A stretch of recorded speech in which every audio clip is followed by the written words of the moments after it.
नमस्कार, स्वागत है आपका। हमारे साथ मेहमान हैं जो पूर्व विधायक है बीजेपी के और साथ ही लंकेश के नाम से प्रसिद्ध हैं। जी हाँ, हम बात कर रहे हैं ज्ञानदेव आहूजा जी की। ज्ञानदेव जी, बहुत बहुत स्वागत है आपका। धन्यवाद। सबसे पहले तो अहम सवाल ये है कि ज्ञानदेव आहूजा की पहचान क्या है? ऐसा है जैसे एक डनलप कंपनी के टायर का प्रचार आता था जी।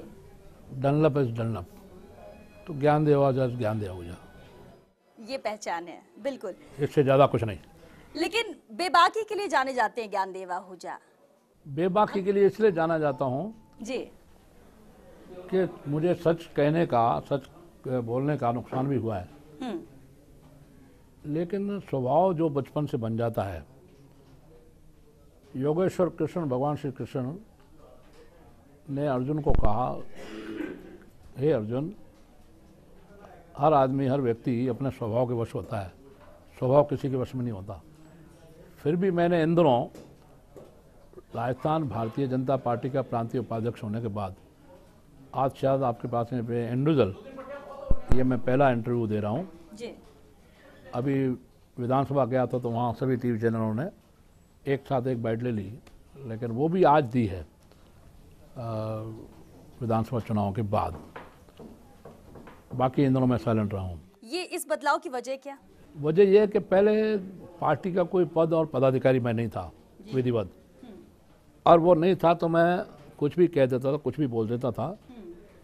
आज राजस्थान प्रांत का उपाध्यक्ष हूँ तो जिम्मेदारी के साथ में अपने कर्तव्यों का निर्वाह और जिम्मेदारी के साथ में किस बात को कहना, किस बात को नहीं कहना, और तराजू पे तोल करके तो नहीं, लेकिन फिर भी एक बहुत संतुलित होकर बोलना, ये नेचुरल कोर्स है जिसको मैं निर्वाह कर रहा हूँ। चलिए, आपने जिक्र किया कि उपाध्यक्ष बनाया गया है, जिम्मेदारी दी गई है और ये वजह है आप में परिवर्तन की, इस बदलाव की।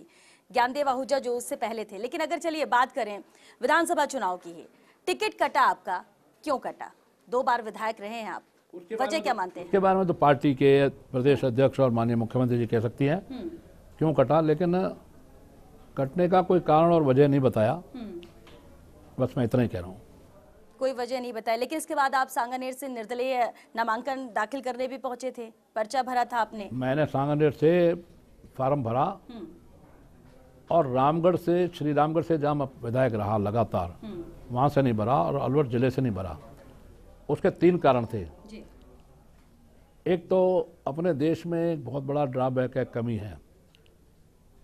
स्वर्गीय अब्राहम लिंकन अमेरिका के राष्ट्रपति बने, गांव में रहते थे, गांव में मूंगफली बेचते बेचते, ग्राउंड नट बेचते बेचते राष्ट्रपति बन गए।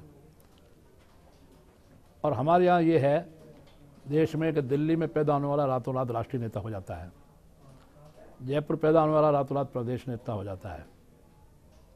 और हम लोग चूँकि ज़िले में हैं या किसी ग्रामीण कॉन्स्टिट्यूंसी से हैं, बहुत पहचान होने के बाद में भी पहचान को दबा करके चलना पड़ता है। तो इसलिए मैं जयपुर आया सांगानेर से उस पहचान के लिए। पहचान मेरी बहुत है।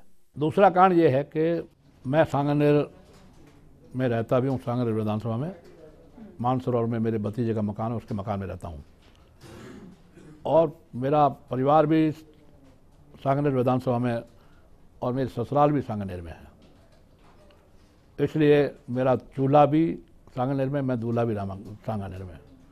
ठीक है। तो और ये तीसरा कारण मैं बता रहा था जी। कि मेरे राजनीति में सबसे पहले बचपन से जो श्रद्धेय रहे, जिनको मैं आइडियल मानता आया, स्वर्गीय श्री मोरारजी देसाई, और एक फिल्मी एक्टर देवानंद बहुत प्रसिद्ध रहे, 6 दशक तक जिन्होंने फिल्मी साम्राज्य में अपना साम्राज्य बनाए रखा। उनका कभी एक नोवा टाइम्स का मैगजीन साप्ताहिक थी, धर्मयुग, नोवा टाइम्स की, और साप्ताहिक हिंदुस्तान थी, हिंदुस्तान टाइम्स की, वो जो बंद हो गई। उसमें कभी एक इंटरव्यू छपा था, देवानंद ने कहा, स्वर्गीय देवानंद ने, कि मैंने पीछे मुड़ के नहीं देखा। अब मुझे अगर चुनाव लड़ना ही था तो मैं फिर अलवर से या रामगढ़ से नहीं, मैं सांगनेर आ गया। फिर वजह क्या थी कि नामांकन पीछे मुड़ वापस के नहीं लिया? देखना, ये था। लेकिन मेरे हर बाइट में, चैनलों में, अखबारों में, सब में दिया मैंने, मैं भाजपा का था, हूँ और रहूँगा। आप जैसे श्वेता जी पत्रकारों ने पूछा कि आपने इस्तीफा दे दिया पार्टी से, इस्तीफा मैंने इसलिए दिया कि मैं निर्दलीय फार्म भर रहा हूँ, कल मुझे पार्टी 6 वर्ष के लिए निष्कासित करे तब मुश्किल होगी, और उसमें मेरे सम्मान को ठेस पहुँचती, मेरे इज्जत में खामी आती, इसलिए मैंने स्वाभाविक रूप से प्राथमिक स्तर से इस्तीफा दिया।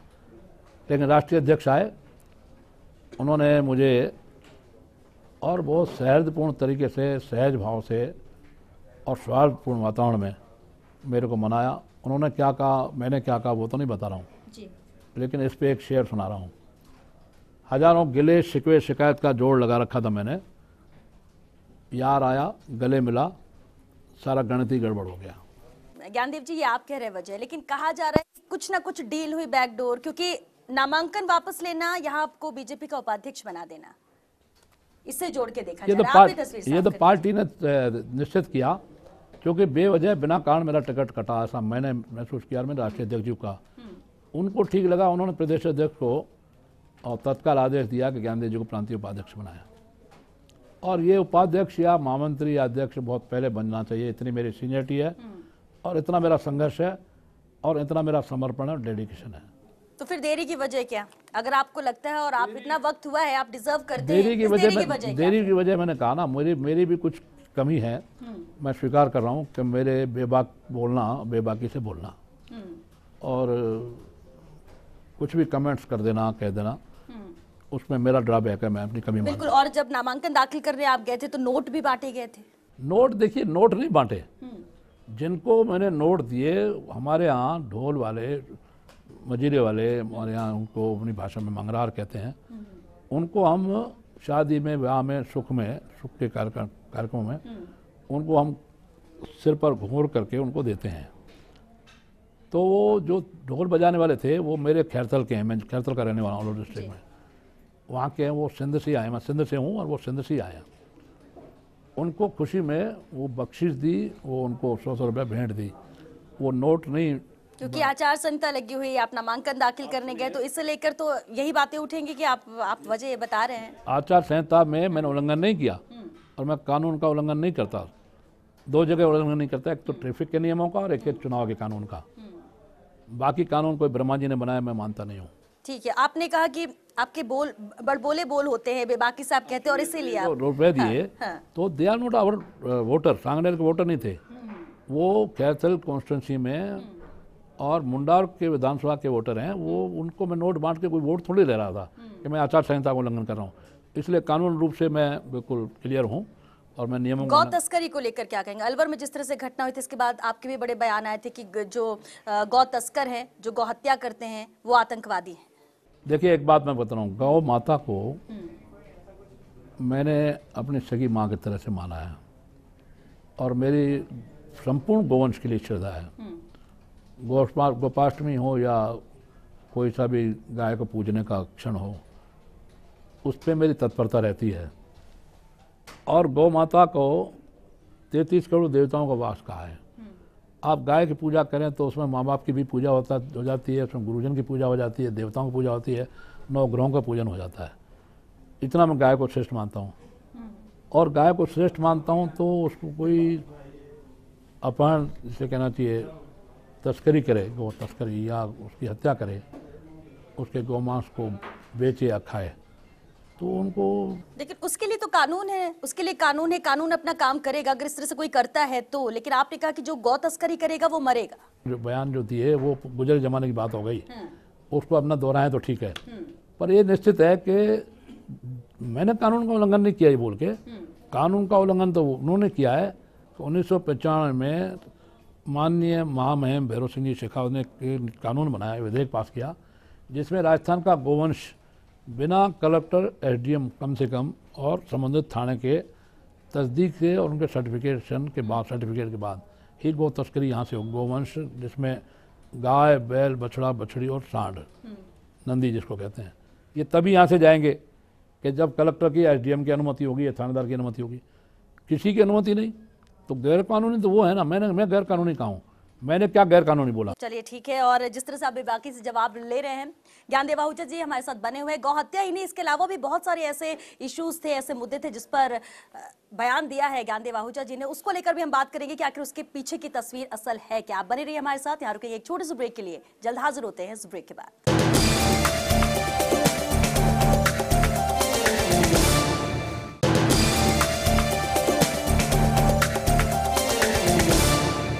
हमारे साथ ज्ञानदेव आहूजा जी लगातार बने हुए। ज्ञानदेव जी, हनुमान जी की जाति को लेकर प्रदेश में बहुत सारी बातें आई, एक के बाद एक कई बयान यहाँ पर आए, लेकिन शुरुआत आपने की थी जब आपने कहा कि हनुमान जी विश्व के, दुनिया के पहले आदिवासी थे। डॉक्टर करुणा जी मीणा जो एसटी के नेता हैं, उनको फ़ोन किया, उनसे मेरी मित्रता भी है, मेरे संबंध में, मैं उनका शिक्षक भी रहा हूँ राष्ट्रीय स्वयंसेवक संघ की वर्ग में, ओटीसी में।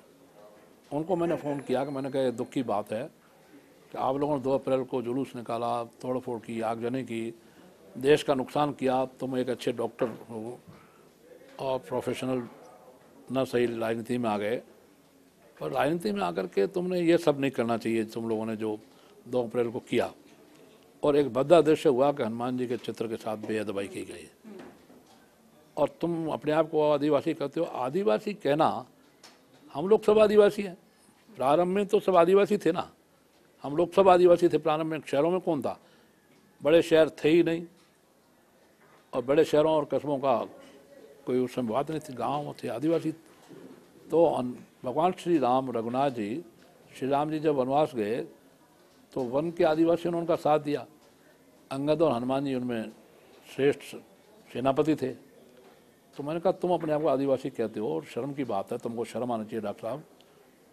तुमने सबसे पहले आदिवासी संत जो राम भक्त हनुमान कहलाए, उनके सामने बेअदबी की, बहुत बुरा लगा।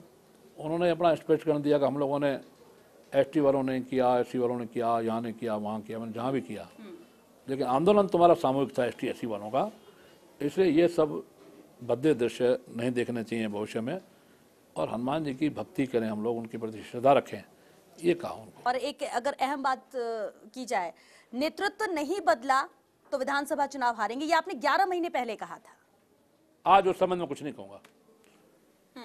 विधानसभा में जो मैं बोला, वो कुछ 1-2 विधेयक गलत आ रहे थे, उस समय मैंने बिल्कुल, मैं कहता हूँ, मैंने विरोध किया। अब वो समसामयिक नहीं रहे, वो समय के सामयिक थे। आज उनका कोई वजूद भी नहीं है, कोई अस्तित्व नहीं है, क्योंकि अब हमारी सरकार नहीं है। अब हमारी सरकार नहीं है। अब तो विरोध करेंगे तो कांग्रेस के विधेयकों का करेंगे, कांग्रेस के नीतियों का करेंगे, कांग्रेस के झूठ का करेंगे। कांग्रेस के घोषणा पत्र में नंबर 1 पे क्लाज है। तो उस वक्त फिर नेतृत्व को लेकर आपने क्यों सवाल, ये तो सवाल ही खड़े कर दिया था उस समय नेतृत्व में 11 महीने पहले। हाँ, उस समय जो कुछ 1-2 ठीक बात थी, ठीक होना चाहिए था, जो नहीं हो रहा था, मुझे लगा तो उस समय मैंने बोला, पर अब वो समसामयिक नहीं, इसलिए इस संबंध में कोई टिप्पणी करने का। ठीक, और परिणाम भी आया तो आपने कहा कि अहंकार की वजह से आपके विधायक हारे हैं। मेरे गांव खैरतल गया था, तो वहाँ किसी ने कहा, देखिए ये जो काम, क्रोध, लोभ, मोह, अहंकार है हमारे यहाँ, जिनको कहा, रावण बहुत प्रकांड पंडित थे और ब्राह्मण थे, अग्नोत्री ब्राह्मण थे, ऐसा बताया गया मुझे। मैं सही कह रहा हूँ, मैं दावा नहीं करता, लेकिन अग्नोत्री ब्राह्मण थे और प्रकांड पंडित थे। और पांडित्य का जो अहंकार विश्वामित्र में था, वो पांडित्य का अहंकार, अहम किसी को विद्वता का हो जाए, वो रावण था। अभिमान के कारण 3 काल भी बांध रखे थे, शिव जी की भी पूजा की थी, वरदान भी लिया था, लेकिन अहंकार रावण को ले डूबा। हम सार्वजनिक जीवन में काम करने वाले लोगों में अहंकार नहीं होना चाहिए, अहंकार से परे रहना चाहिए, पर अहंकार आ जाता है। हम कुछ बने नहीं, एमएलए एमपी तो बड़ी बात है। मैं देखता हूँ गांव में, मैं तो बड़े सादा जीवन बताता हूँ, बहुत सादा जीवन बताता हूँ। आप मेरे को व्यक्तिगत जीवन को देखेंगे तो एक पत्रकार ने मेरे बारे में बहुत उल्टा सीधा बोला था, उनको मैं व्यक्ति रूप से जाके मिला, उनको मैंने कहा मेरा व्यक्तिगत जीवन देखिए, मैं किराए के मकान में था जीवन भर, अब सस्ते 2 फ्लैट लेके रहता हूँ, 13-13 लाख के सस्ते फ्लैट। वो भी मैडम हमारी श्रीमती जी प्रिंसिपल थी, रिटायर हुई, उनको 44 लाख मिले, उसमें से 38 लाख पेमेंट करके पहले किस्तों में थे, वो मैं रह रहा हूँ। और किसी तरह का व्यसन नहीं है जीवन में, सब तरह के व्यसनों से परे हूँ। अब आपको कविता सुनाएंगे फेसबुक में तो आप हंसेंगे, अंग्रेजी में no darling, no dear, no egg, no beer, no smoke, no cheers. पत्नी के अलावा प्रेमिका नहीं, चमचा और कुत्ता नहीं, अंडा मीट मछली नहीं, पान सुपारी जर्दा नहीं, बीड़ी और सिगरेट नहीं, बियर और शराब नहीं, चोरी और गुटखा नहीं, कॉफ़ी और चाय नहीं, खाम का गाय नहीं, ठंडा और फंडा नहीं। सब तरह से व्यसन मुक्त हूँ, और जिस परिवार में हूँ वहाँ बहुत कुछ चलता है। हमारे परिवार में चलता था, अब हमारे परिवार में भी नहीं चलता। भारतीय जनता पार्टी आपके लिए क्या है, बीजेपी आपके लिए क्या है? टिकट नहीं मिली उस समय नाराजगी आपकी थी और नाराजगी के चलते आपने सांगानेर से चुनाव लड़ने की बात कही, क्योंकि आपने कहा था कि अब आगे विधानसभा चुनाव लड़ूंगा ही नहीं। ऐसे में फिर उपाध्यक्ष आपको बनाया गया, आपने कहा कि अमित शाह ने आपको बुलाया, बातचीत हुई, खैर ठीक है जो भी बात हुई होगी और उन्होंने आपको मना लिया। सिर्फ एक यही वजह थी, या जहां तक हम ज्ञानदेव आहूजा को जानते हैं सिर्फ उपाध्यक्ष तक तो सीमित नहीं रहेंगे? अब देखिए सीमा क्या है। अभी कोई मीटिंग कहीं का हवाला मेरे को दिया, मैंने कहा भाई भैंस को काकड़े और अधिकारियों के आंकड़े, फिल्मी नेताओं की शूटिंग और नेताओं की मीटिंग, इसका कभी एंड नहीं होता। अभी मेरे स्वयं के बनाए हुए बहुत सारी कविताएं मैं लिखता हूँ, कभी मंचों पे नहीं जाता, कभी सम्मेलन में नहीं जाता। और नेचुरल कोर्स में मेरा जो अंतर बोलता है, अंदर मन बोलता है, पर अंदर उपाध्यक्ष बनने के बाद बहुत कंट्रोल किया है और कंट्रोल करूँगा। बेबाक बोलना बहुत आसान है, पर जवाबदेही के साथ बोलना ये उतना ही कठिन है, बहुत मुश्किल है। इसलिए उस कठिनाई। रामगढ़ सीट से आप जीत के आए हैं, 2 बार जीत कर आए हैं। रामगढ़ विधानसभा को अच्छे से 3 बार समझते हैं। जीता हूँ, 1 बार कुछ वोटों से आ रहा। ठीक है, अंतर थोड़ा ही था। लेकिन जगत सिंह जो बीजेपी से थे वो बीएसपी से अब चुनाव लड़ रहे हैं, इसे कैसे देखेंगे? रामगढ़ के चुनाव को कैसे देख रहे हैं? देखिए जो व्यक्ति, मैं उनकी राजनीतिक चर्चा करूंगा, बुराई करूंगा, व्यक्ति की बुराई नहीं करूंगा, ये राजनीतिक चर्चा है। जो व्यक्ति एक बार कांग्रेस से लड़ा लक्ष्मणगढ़ अलवर से, और फिर कांग्रेस छोड़कर बीजेपी से लड़ा कामा से, अब बीजेपी टिकट देना चाहती थी कामा से जगत सिंह को, लेकिन उनको लगा कि मैं जीत नहीं पाऊंगा, क्योंकि वो चुनाव जीतने के बाद क्षेत्र में जाते ही नहीं, लोगों से संपर्क में रहते ही नहीं, लोगों के कष्टों में, सुख में, दुख में, जन्म मरण प्राण में आते नहीं। इसलिए उनको लगा कि मैं नहीं जीत पाऊंगा, तो कामा से उन्होंने लड़ने के मना किया। फिर वो राष्ट्रीय जनता दल को उन्होंने संपर्क किया, श्री अजीत सिंह चौधरी चरण सिंह साहब के सुपुत्र। उसमें कांग्रेस का और लोकदल का आपस में समझौता था, लेकिन शायद कांग्रेस के लोगों ने कहा कि अगर जगत सिंह को आप टिकट देंगे चौधरी साहब तो हम सपोर्ट नहीं करेंगे। तो वो भरतपुर से था, फिर भरतपुर को छोड़ा तो बसपा का टिकट प्रयास करके ले आए, और बसपा की नेता तैयारी रहती है, कोई आए और टिकट ले जाए, उसके पीछे कई इंटरेस्ट हैं, उसकी चर्चा यहाँ नहीं करूँगा। तो इस बार जीत फिर से बीजेपी की इस सीट से? बीजेपी जीतेगी ये तो तय है। जो हमारे छोटे भाई जगत सिंह को लगा के SC और ST के लोग मेरे को बहुत सपोर्ट करेंगे, और वो जाट हैं, जाट भी सपोर्ट करेंगे, तो मेरा वहाँ संपूर्ण हिंदू समाज में, मैं सीधा कहता हूँ, उसमें आड़ा टेढ़ा नहीं कहता। मेरे बंधुओं में भी कुछ है, ब्रांड है मेरे लिए, कुछ उनका काम भी मैं 5 साल करता हूँ, सभी मेयों का काम करता हूँ, हिंदू का भी मुसलमान का भी, बेवा मुसलमान कहते हैं हमने वो। तो ST SC पे भी मेरी पकड़ है, जाटों में मेरी भी पकड़ है। कोशिश होगी ज़्यादा से ज़्यादा कि उनके संपर्क में या उनके समर्थन में कम से कम जाट और कम से कम SC ST के लोग जाए। आपने कहा कि आप कभी विधानसभा चुनाव नहीं लड़ेंगे, ये बहुत विलक्षण और यूनिक, अलग, बिल्कुल अद्भुत घोषणा मैंने की। उसका कारण ये है कि अकारण जब टिकट कटा तो अंदर की मन की वेदना ने कहा कि अब पीछे मुड़ के नहीं देखना, फिर उसको दोहरा रहा हूँ, तो MLA बनकर के विधानसभा की सीढ़ियाँ मैं नहीं चढ़ूंगा। तो MP बन के चढ़ेंगे लोकसभा चुनाव? अब देखिए, वो भी आपको इतिहास की बात बताऊं, मैं लेबर लीडर था, ट्रेडयूनिस्ट था, स्टिल टुडे आई एम ट्रेडयूनिस्ट। मैं मजदूर और कर्मचारी और गरीब किसान से जुड़ा हूँ, और बचपन से संघर्ष किया, सेवा की है।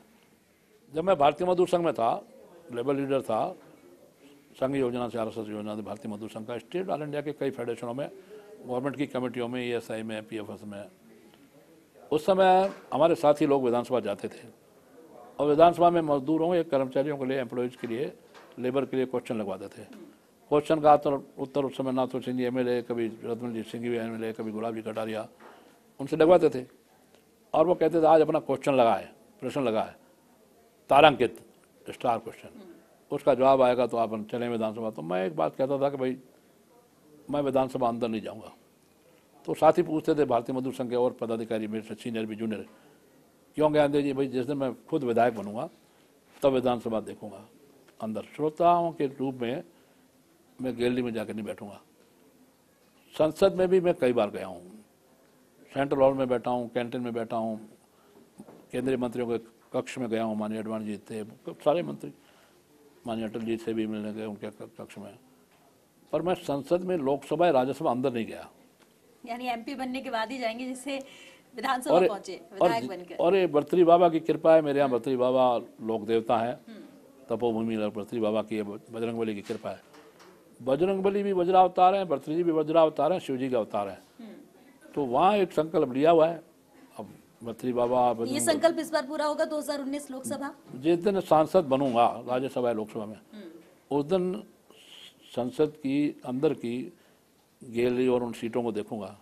बाकी टीवी पे दिख जाता है, प्रोग्राम चलता है टीवी पर और बहस चलती टीवी पर, देख लेता हूँ मैं, लेकिन राज्यसभा लोकसभा नहीं गया। पार्टी ने मौका दिया, ठीक है। और लोकसभा अब चुनाव को लेकर क्या कहेंगे? पार्टी ने मौका दिया तो लोकसभा या राज्यसभा में अंदर जाऊंगा, देखूंगा। पार्टी ने मौका नहीं दिया तो निष्ठापूर्वक पार्टी की सेवा करूंगा। अब मैं निर्दलीय खड़ा नहीं। आपका मन क्या कह रहा है? आप क्या चाह रहे हैं? पार्टी अगर जो फैसला लेगी वो आप मानेंगे, वो तो पता है, लेकिन आप ज्ञानदेव आहूजा लोकसभा चुनाव लड़ने को लेकर क्या सोचते हैं? देखिए, चाहना जहाँ तक है वो तो है ही ना, वो तो है ही कि पार्टी लोकसभा का टिकट दे या राज्यसभा में ले। और अगर मेरे समर्पण का, मेरे संघर्ष का, मेरे त्याग का, सेवा का कोई मौका पार्टी देगी तो मैं संसद में अंदर जाऊंगा, तभी अंदर संसद के लोकसभा राज्यसभा के सदन को देखूंगा। ठीक है। एक आखिरी और अहम सवाल है, नई सरकार प्रदेश में आ चुकी है, मुख्यमंत्री अशोक गहलोत बन चुके हैं, आपने उनसे मुलाकात भी की है, किस तरह की मुलाकात अशोक गहलोत के साथ रही? बधाई दी है उनको। नई सरकार को किस तरह से देख रहे हैं? उनको बधाई दी है मैंने मुख्यमंत्री बनने की। और संसदीय व्यवस्था में, लोकतंत्र में हम लोग एक दूसरे को जीतने पर, श्री जुबेर खान जी मेरे को बधाई देते थे, मेरे खिलाफ जो लगातार लड़े 5 बार और मैं उनके खिलाफ लड़ा, मैं जीता था तो वो बधाई देते थे, वो जीते तो मैं बधाई देते। एक बार ऐसा हुआ कि उन्होंने, मैं जीता तो बधाई नहीं दी, तो मैंने उनको कहा कि देखो ऐसा है कि आप जीते तो मैंने बधाई दी थी। हाँ, तो मैंने कहा फिर आपको स्वाभाविक रूप से देनी चाहिए, नहीं दिए तो आपका नहीं सॉरी उन्होंने सॉरी। वैसे ही गहलोत साहब जीते हैं, मंत्री जीते हैं, उनको बधाई दी है, मंत्री बनने की बधाई दी है। तो ये स्वाभाविक है, लोकतांत्रिक परंपराओं का निर्वाह और लोकतांत्रिक व्यवस्थाओं का और उन परंपराओं का निर्वाह करना चाहिए। हम सब ने किया, माननीय मुख्यमंत्री जी ने भी दिया, बाकी लोगों ने भी दिया। चलिए ठीक है। ज्ञानदेव आहूजा जी, हालांकि आपने कहा कि मन तो है, लोकसभा चुनाव में अब देखते हैं कि 25 सीटें हैं, बीजेपी के खाते में थी, उसमें से अब 25 में कौन से कैंडिडेट आते हैं, कि आपका भी नाम उसमें होता है नहीं, उसका भी इंतजार बिल्कुल रहेगा। हम तो ये चाहेंगे 25 की 25 सीटें आए, क्योंकि कांग्रेस के घोषणा पत्र में पहले क्लॉज में है कि किसानों का ऋण माफ करेंगे, कितना नहीं करेंगे ये नहीं, अब फिर का 2 लाख माफ करेंगे, अब 15 दिन में करेंगे। 15 दिन का 1.5 महीना होने को आया, अभी विधानसभा चल रही है। और अब किस किसान का कर्जा माफ होगा, किसका नहीं होगा, अभी तक कोई लिस्ट भी नहीं पड़ी है फाइनल, महीनों लग जाएंगे, क्योंकि ये काम इतना आसान तो नहीं है। आपको लगता है कि ये वजह बनेगी बीजेपी के लिए जीत की? 25 सीटें आने की? बड़ा कारण किसानों को साथ झूठ बोलना, उनको ठगना, छद्मवेश में घोषणा पत्र तैयार करना। और 12 दिन बाद ही चुनाव हुआ तो जिला परिषद और पंचायत समिति की 10 सीटों में से 6 बीजेपी जीती और वो 4 जीते। 4 में भी 3 एक ही पंचायत समिति बाड़ी धौलपुर में 3 सीटें जीते, वो एक ही मानना चाहिए। तो 12 दिन बाद ही कांग्रेस हार गई और पूर्ण बहुमत आया भी नहीं है, 99 का आंकड़ा में आके अटक गए। और चलिए, ये विधानसभा है, लोकसभा की 25 सीटें देखते हैं, क्योंकि दावे कांग्रेस के भी हैं, दावे बीजेपी के भी। अब देखेंगे कि कौन जीतता है इसमें। दावा दोनों करेंगे, लेकिन बीजेपी के लिए बहुत अच्छा शुभ समाचार होगा, 25 सीटें की 25 आ जाएंगे। चलिए ठीक है। ज्ञानदेव आहूजा जी, बहुत बहुत शुक्रिया आपका। आज के लिए बस इतना ही, फिर हाजिर होंगे नए मेहमान के साथ, तब तक के लिए दीजिए इजाजत, नमस्कार।